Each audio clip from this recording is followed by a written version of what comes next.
안녕하십니까. 오늘은 기업재무 7주차 강의를 진행하겠습니다. 7주차 강의 제목은 실물투자의 결정입니다. 7주차 강의를 시작하기 전에 6주차 강의 내용을 정리하고 리뷰해 보겠습니다. 6주차에서 강의했던 내용은 균형가격과 시장 가격에 대한 비교였는데요. 균형 가격은 현재 가치로 구한 값이고 시장 가격은 시장의 수요와 공급의 관계에서 형성된 값이라고 했습니다. 균형 가격과 시장 가격이 같으면은 시장은 균형 상태라고 하고요. 다르면은 불균형 상태라고 합니다. 주식의 경우 균형 가격은 배당의 현재 가치로 구합니다. 왜냐하면 주식을 갖고 있게 되면 미래에 배당을 받게 되기 때문이죠. 채권도 마찬가지입니다. 채권을 갖고 있게 되면 미래에 이자와 원금을 받게 되는데 이자와 원금의 현재 가치를 구하면 채권의 균형 가격이 되는 거죠. 기본적 분석이라고 하면 이 균형 가격과 시장 가격을 비교해서 시장 가격이 더 낮으면 저평가되어 있으니까 매입하고 더 높으면 고평가되어 있으니까 매도하는 그런 방법이 기본적 분석 방법입니다. 그래서 지난 시간에는 그 화폐의 시간적 가치, 그 중에서 현재 가치가 적용되는 분야로 그 주식, 채권, 즉 증권의 내재 가치를 산출하는 것을 공부했습니다. 이번 강의에서는 현재 가치 개념을 실물 투자에 적용을 하는 겁니다. 그래서 기업 재무에서 실물 투자가 얼마나 중요한지를 먼저 설명을 하고 그 다음에 자본 예산의 절차를 이해할 겁니다. 자본 예산이라고 하는 것은 이제 실물 투자와 관련된 의사결정 기법을 말합니다. 그리고 투자안의 경제성을 분석하는 다양한 기법들을 살펴보고요. 그러고 경제성 분석 기법들이 여러 가지가 있는데 각 기법들의 특징과 그리고 장단점을 비교해 보도록 하겠습니다. 그래서 학습 목차도 첫 번째가 실물 투자의 중요성, 그리고 두 번째가 자본 예산의 절차, 세 번째가 현금 흐름의 측정, 그 다음에 네 번째 투자안의 경제성 분석 기법, 이렇게 구성이 되어 있습니다.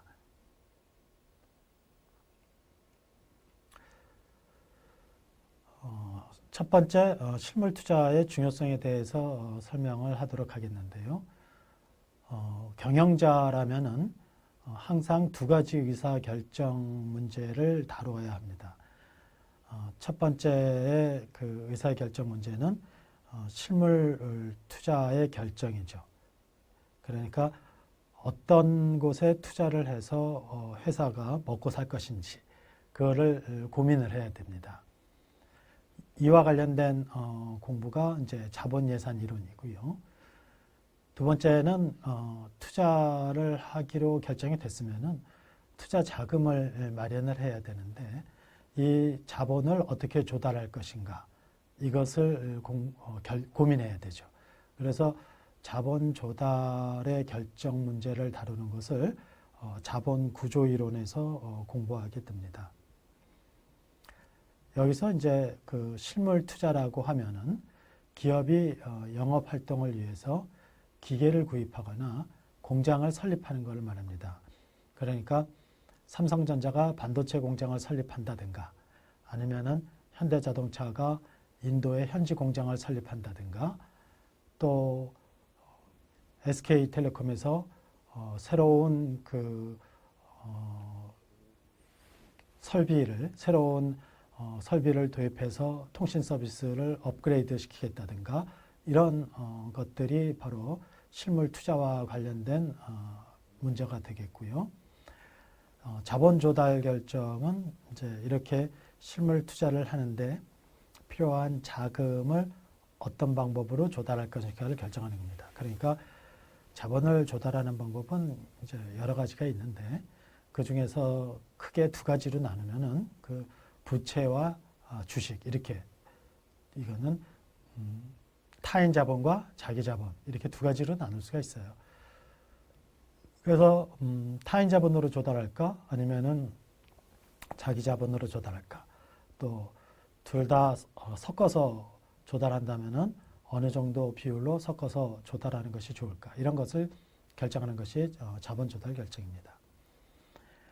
자본 예산은 이 용어 자체가 실물 투자의 결정에 관련된 분석 기법이다 이렇게 했는데 이것은 이제 딘이라는 사람이 그 1951년에 그 이전부터 적용해 오던 미국 CEO들이 어떤 투자를 수행하면서 어떤 분석 기법을 적용을 해왔는지 그걸 다 모아서 책으로 냈습니다. 그 책이 바로 제목이 캐피탈 버제팅이에요. 그래서 이 자본 예산, 캐피탈 버제팅을 바로 실물 투자와 관련된 의사결정 기법이다. 이렇게 사용하게 된 거죠. 실물 투자가 이제 왜 이렇게 중요하냐라면은 일단 투자 효과가 장기간에 걸쳐서 기업에 영향을 줍니다. 그러니까 한 번 투자를 잘못하면은 그 손실이 엄청 커져가지고 그 손실을 회복하기가 힘들고 또 한 번 투자 결정을 잘하면은 오랜 기간에 걸쳐서 그 기업이 여유를 갖게 됩니다. 그래서 투자의 효과가 장기간에 걸쳐서 나타나기 때문에 실물 투자가 중요하다. 첫 번째 중요성이고요. 두 번째는 현대 사회에서는 투자 규모가 대단위로 이루어집니다. 그래서 조금 뭐 1억, 2억 뭐 이런 식으로 투자하는 게 아니라 몇백억, 몇천억, 또 조 단위로 대기업 같은 경우는 그렇게 투자를 하기 때문에 이 투자의 자금이 엄청 많이 들어가죠. 그러니까 실물 투자가 중요하게 되는 거죠. 또 세 번째는 기술 진보가 옛날에 비해서 빨라서 과거보다 자주 투자 기회를 평가해야 됩니다. 그래서 이런 투자 기회를 평가하면서 상시적으로 그 투자 기회를 투자의 경제성으로 평가해야 되는 그런 필요성이 등장을 하게 된 거죠. 네 번째는 경쟁 환경이 이제 치열하다 보니까 한번 투자를 잘못하게 되면은 기업의 생존에 영향을 받게 됩니다. 그러니까 잘못된 투자 결정이라는 것은 이제 주로 타이밍인데 타이밍이 제대로 맞아서 대규모로 투자가 성공적으로 이루어진다면은 그런 것은 기업에게 굉장히 도움이 되는 거죠. 그래서 성공 사례로 이제 삼성그룹이 반도체 공장을 설립해서 세계 반도체 시장에 진출한 것이 이제 대표적인 성공 사례가 되겠습니다. 실패 사례는 그 한보그룹이 당진 제철소에 그 대규모 투자를 하면서 한보그룹 자체가 망했고 또 한보그룹에 대출을 해줬던 여러 은행들이 함께 망했죠.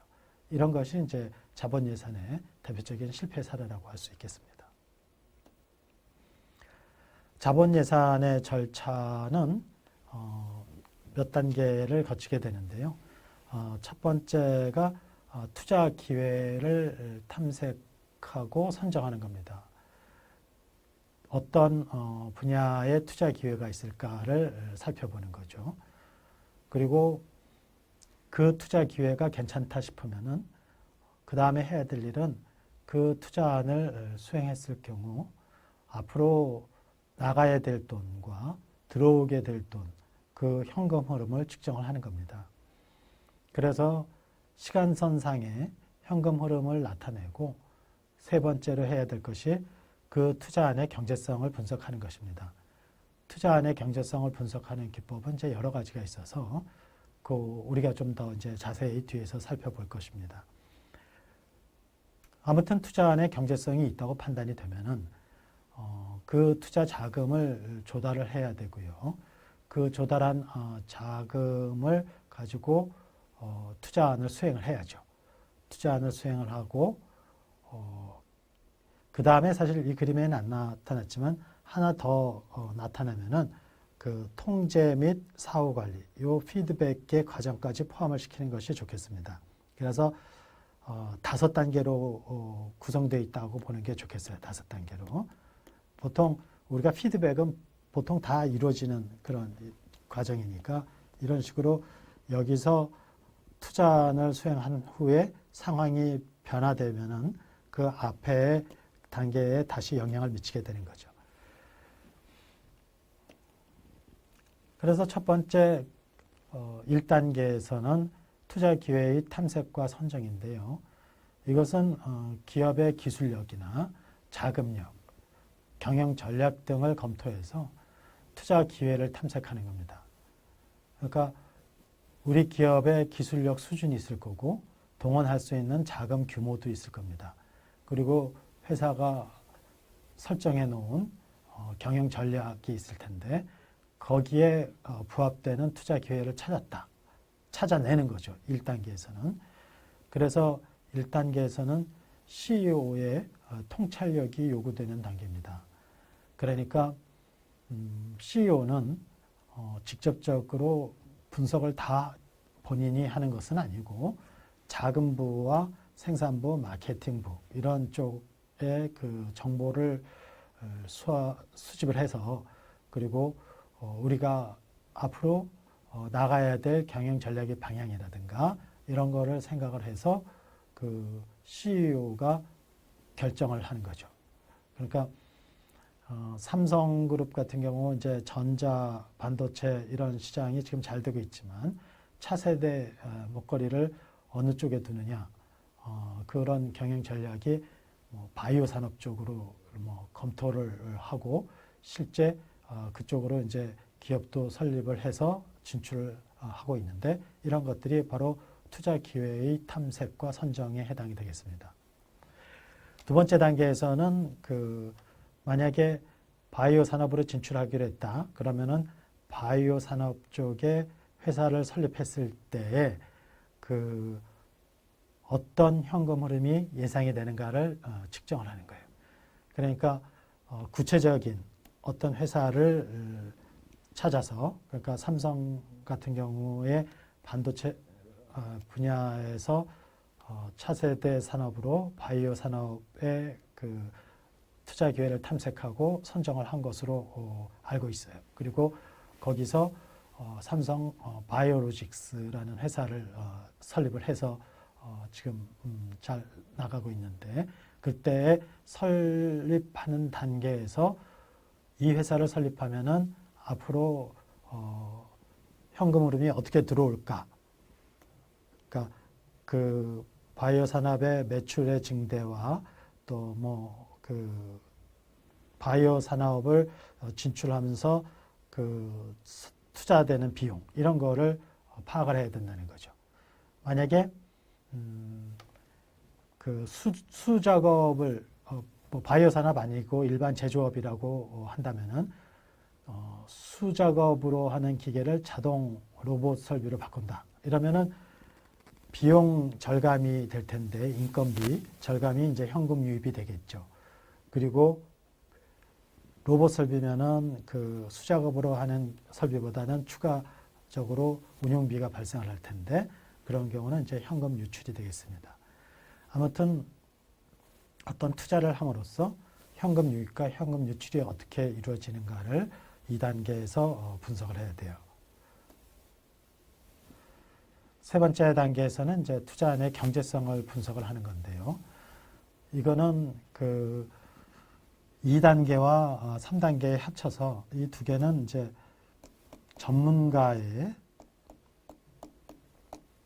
분석력이 필요합니다.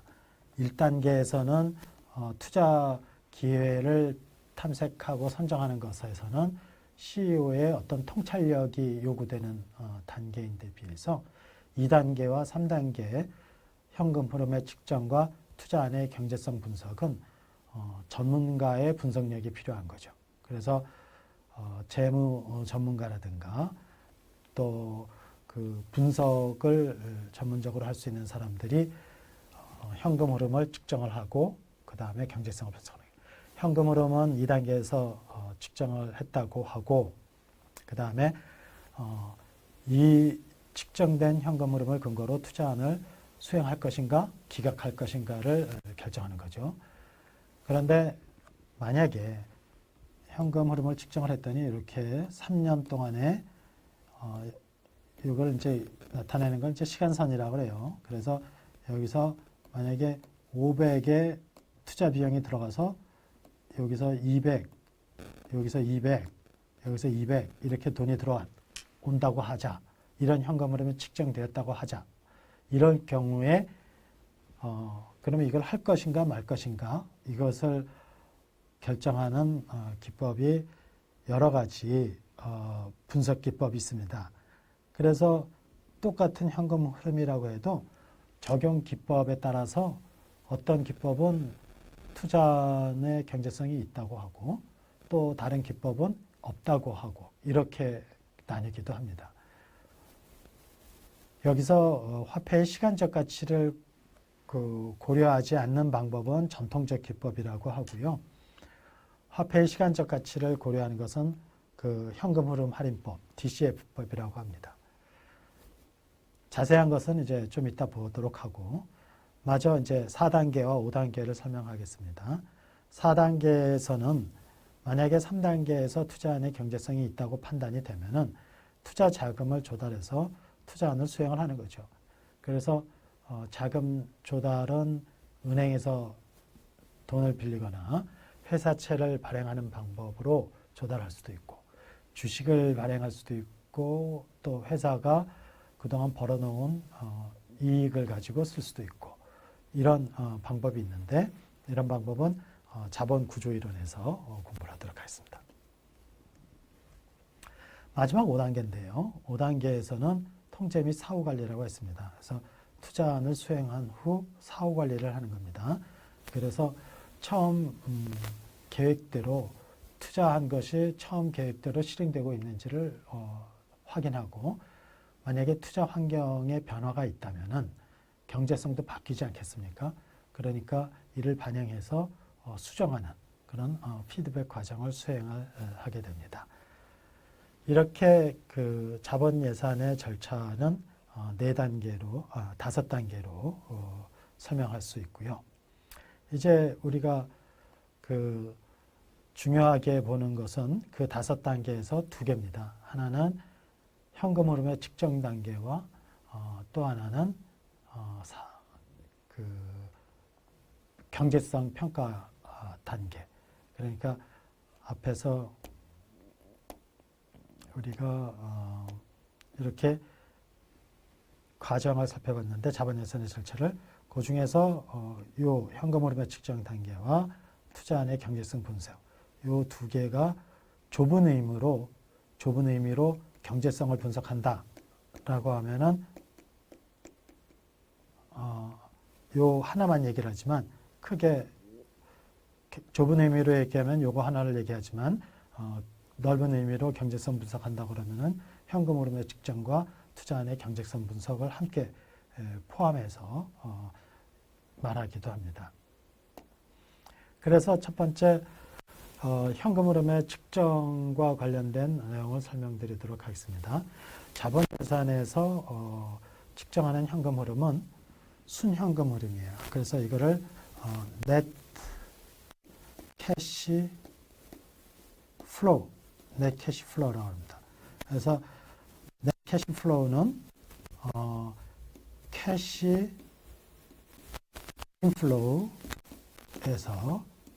cash outflow를 차감한 값이에요. 캐시 outflow를. 그래서 현금 유입에서 현금 유출을 차감한 순현금 흐름인데요. 이것은 손익계산서상의 영업이익. 우리가 그 손익계산서상에서 순이익은 자기 자본 가치를 결정하는 거고, 요것이 기업 가치, 이를 결정하는 거라고 그랬죠. 그래서 우리는 기업 가치 극대화를 하는 거기 때문에 손익계산서의 영업이익에 관심을 갖자야 하죠. 그리고 그 영업이익은 회계상의 이익이기 때문에 우리 재무관리에서 결정을 할 때는 회계상의 이익보다는 현금 흐름을 중시합니다. 현금 흐름. 그래서 영업이익에 해당하는 현금 흐름이다라고 얘기하는데 그것을 구체적으로 얘기하면 OCF라고 그래요. 그러니까 Operating Cash Flow. 그래서 영업 현금 흐름이라고 합니다. 그래서 영업 현금 흐름을 측정을 하기 위해서는 영업이익에 감가상각비를 더해줍니다. 왜냐하면 감가상각비는 비용이긴 하지만 현금이 나가는 비용이 아니에요. 그래서 영업이익에다가 감가상각비를 더해줍니다. 그리고 법인세는 세금은 현금으로 나가는 돈이잖아요. 그러니까 법인세를 빼줍니다. 그래서 법인세는 영업이익의 법인세율을 곱한 금액을 빼주고요. 그래서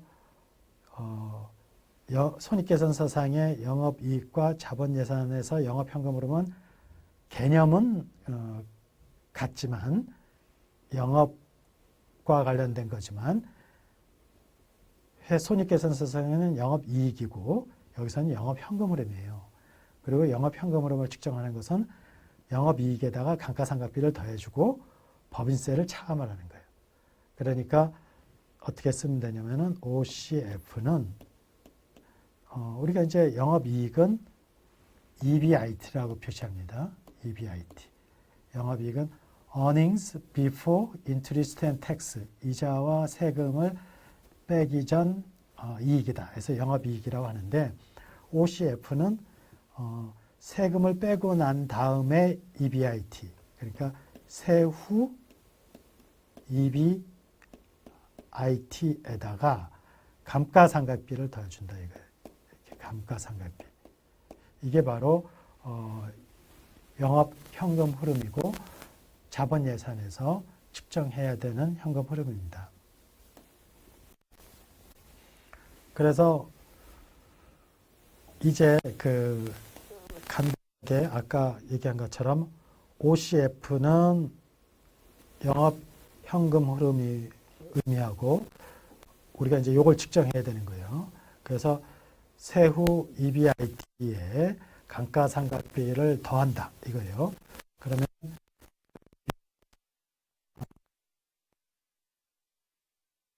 세후라니까 여기 있군요. EBIT에다가 곱하기 1-T를 하면 돼요. 여기서 T는 뭐냐? 이거는 법인세율이에요. 세율.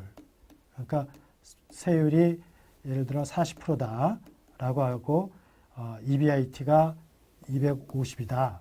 그러면 250 곱하기 1-0.4 이렇게 하면은 바로 얼마가 되나요? 160인가요? 160이 되는데 이게 바로 세후 EBIT가 돼요. 그런데 거기다 감가상각비도 더해주라 그랬단 말이에요. 그러니까 여기에다가 만약에 감가상각비가 90이다. 그러면은 250이 바로 영업현금 흐름이 되는 거예요. 일단 그렇게 해서 영업현금 흐름을 측정을 한다고 합시다. 그러면은 그렇게 측정된 현금 흐름이 예를 들어 이렇게 있다고 해봐요. 여기서 아까 500개 투자 비용이 나가는데 200 영업현금 흐름이 이렇게 측정한 게 200, 250 이렇게 들어왔다고 해요. 이런 현금 흐름이 측정이 되었습니다. 그 다음에 이 측정된 현금 흐름을 가지고 경제성을 분석을 하는데 첫 번째 전통적 기법으로 가장 쉬운 회수기간법을 설명하겠어요. 전통적 기법은 아까 화폐의 시간적 가치를 고려하지 않는 방법이라고 그랬죠. 그래서 좀 쉽습니다. 그렇지만 과학적이진 않아서 계략적인 평가에 이용되지 최종적인 판단에 이용하지는 않습니다. 회수기간법은 투자 비용을 회수하는 데 걸리는 기간이에요.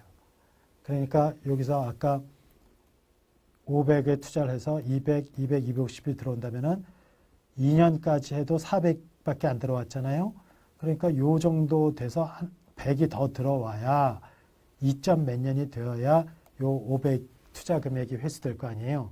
그게 바로 페이백 피리어드예요. 회수 기간. 회수 기간이 짧으면은 투자 비용이 빨리 회수되니까 좋은 투자안으로 평가를 합니다. 여기서 그 예제 800만 원의 현금 지출이 수반되는 기계를 구입하는데 5년 동안 350, 250, 200, 150, 150의 돈이 들어온다면 회수기간은 얼마냐? 요까지가 800만 원이죠. 그러니까 회수기간은 3년입니다.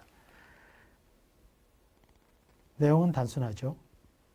단점이 화폐의 시간적 가치를 고려하지 않기 때문에 비과학적이고요. 회수기간 이후에 현금 흐름을 고려하지 않습니다. 그러니까 예를 들어서 이 뒤에 들어오는 거는 150, 150이 들어오든 하나도 안 들어오든 아니면은 여기선 하나도 안 들어오지만 여기서는 뭐 500이 들어오든 이런 거는 고려를 하지 않아요. 그래서 이 현금 회수기간 이후의 현금 흐름을 왜곡시킬 가능성이 있죠. 그래서 단점으로 지적됩니다. 장점이라는 것은 일단 빨리 회수되는 투자를 하게 되면은 계속 현금이 그 유동성이 풍부하게 되는 거죠. 그리고 또 그 현실적으로 대리인, 예를 들어 경영자는 자기가 재임하는 기간 동안에 투자 비용이 빨리 회수되는 데 관심이 많아요. 그러다 보니까 경영자는 대리인으로서 자기의 성과를 좋게 보이기 위해서 빨리 투자 자금을 회수하는 그런 방법을 이용한다 이거예요. 그래서 좀 현실적이긴 하죠. 이번에는 회계적 이익률법인데요. 이거는 연평균 투자액분의 연평균 순위로 구한 것이 바로 회계적 이익률입니다. 그것을 ARR이라고 해요. 그러니까 Accounting Rate of Return 또는 평균 이익률이라고 해서 Average Rate of Return 이렇게 표현을 합니다. 이익률이 높을수록 좋은 투자안으로 보죠. 이것은 손익계산서를 그대로 이용하기 때문에 회계자료를 그대로 이용하기 때문에 따로 그 경제성 분석을 위한 별도 작업을 하지 않아도 된다는 그런 장점이 있고요. 그렇지만 회계자료는 화폐의 시간적 가치를 고려하지 않기 때문에 비과학적인 거고요. 또 하나는 회계 처리 방법이 바뀔 수도 있어요. 그러다 보면 이익률이 달라지기 때문에 일관성이 없어진다. 이런 단점을 갖고 있습니다. 그 다음에 이제 현금 흐름 할인법이라고 해서 DCF법이라고 한다고 했죠. 이거는 화폐의 시간적 가치를 고려하는 방법으로 두 가지가 있어요. 순현재가치법과 내부 수익률법이 있습니다. 순현재가치법은 Net Present Value라고 해서 요 앞자를 따서 NPV를 순현재 가치라고 해요. 그것은 투자안의 균형 가치에서 투자 비용을 차감한 값입니다. 그래서 이때의 투자안의 균형 가치라는 것이 바로 미래 현금 흐름을 현재 가치로 계산하는 거예요. 그러니까 만약에 투자안의 현재 가치와 투자 비용을 비교해서 이쪽이 크면은 좋은 거죠. 그러면은 균형 가치에서 투자 비용을 차감한 게 NPV라고 그랬으니까 균형 가치가 투자 비용보다 크면은 NPV가 0보다 크게 되죠. 그래서 NPV가 0보다 크게 되면은 투자안을 채택하는 거죠. 작으면은 기각하고 NPV가 클수록 좋은 투자안이겠죠. 현재 가치 개념을 이용하기 때문에 여러 가지 평가 방법 중에서 가장 우수한 평가 방법으로 인정받고 있습니다. 만약에 취득 금액이 450만 원인 기계를 구입하려고 그래요. 그런데 3년 동안 매년 200만 원씩의 현금 흐름이 예상된다면 현금 흐름, 그러니까 여기서 이제 이 현금 흐름은 순현금 흐름이에요. 순현금 흐름. 넷 캐시 플로우. 그러니까 이렇게 된 거겠죠. 여기서 450만 원이 나가고 기계를 샀는데 200만 원, 200만 원, 200만 원 이렇게 들어온다는 거죠. 그러면은 할인율이 10%에서 투자안의 그 균형 가치를 구해 봅시다. 그러면은 요 200만 원 들어오는 것의 현재 가치는 1.1로 10%로 나눠주면 되고요. 2년 후에 들어오는 것은 1.1의 제곱으로 나눠주면 되고, 이렇게 요걸 다 더하면은 바로 그 497이 돼요. 이게 이제 투자안의 균형 가치죠. 그런데 여기서 450만 원이 나간다는 거 아닙니까? 그럼 450만 원이 나가면은 47만 원만큼 이익이잖아요. 이게 0보다 크죠? 이게 바로 NPV예요. 그런데 순이익이 아니고 여기서는 현재 가치를 계산하는 거니까 이거를 순현재 가치라고 하는 거죠. 순이익이라고 하는 게 아니고. 그래서 NPV가 47이니까 0보다 커서 구입한다. 이렇게 결정이 나게 됩니다. 내부 수익률법이라는 게 또 하나 있어요. 이것도 이제 DCF법의 하나라고 볼 수 있는데, 미래가치 개념, 현재가치 개념보다는 미래가치 개념이 그 적용된 분석기법이다라고 말할 수가 있어요. 만약에 현재 100억 원을 내서 빌딩을 짓는다고 합시다. 그리고 내년에 115억 원에 팔 수 있다고 해봐요. 그러면은 이건 현금 흐름이 여기서 100억이 나가고 여기서 115억이 들어온다는 거죠. 그러면은 이 100억을 은행에서 10%로 빌려준대요. 그러면은 내가 100억을 투자해서 115억을 벌어들인다면 1년 사이에 15%를 벌어들이는 거죠. 15%. 바로 이 15%가 내부 수익률이에요. Internal Rate of Return. 역시 이 앞자를 따서 그 IRR이라고 합니다. 그래서 IRR이 15%예요. 그런데 IRR. 그런데 이 투자를 하는데 은행에서는 10%로 빌린다고 그랬죠? 그거를 자본 비용이라고 합니다. 그래서 자본 비용 보통 이제 K로 표시하는데 스몰 K로. 그러면은 자본 비용보다 수익률이 더 크니까 빌딩을 짓는다. 이렇게 판단을 하는 것이 내부 수익률법입니다. 순현재 가치법과 내부 수익률법이 그럼 어느 게 더 좋으냐 이렇게 얘기를 비교를 하기도 하는데 결론부터 말하면은 순현재 가치법이 더 우수한 방법입니다. 왜냐하면은 내부 수익률법은 우리가 지금 단순한 거를 살펴봐서 이렇지 여러 개가 존재할 수도 있고 어떤 상황에서는 이게 이제 방정식을 푸는 거다 보니까 허근이 나올 수도 있어요. 그래서 존재하지 않는 경우로도 나오는데 그럴 경우에는 어떻게 되냐?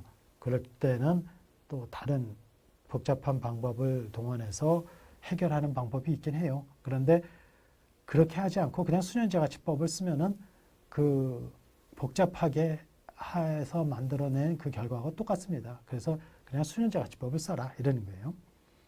그리고 또 A 투자안, B 투자안을 함께 한다면은 A 투자안의 내부 수익률과 B 투자안의 내부 수익률을 통해서 어떻게 조합의 수익률을 구해낼 수 있느냐? 없어요. 그래서 또 다시 계산해야 돼요. 그러니까 이것도 또 번거로운 일이에요.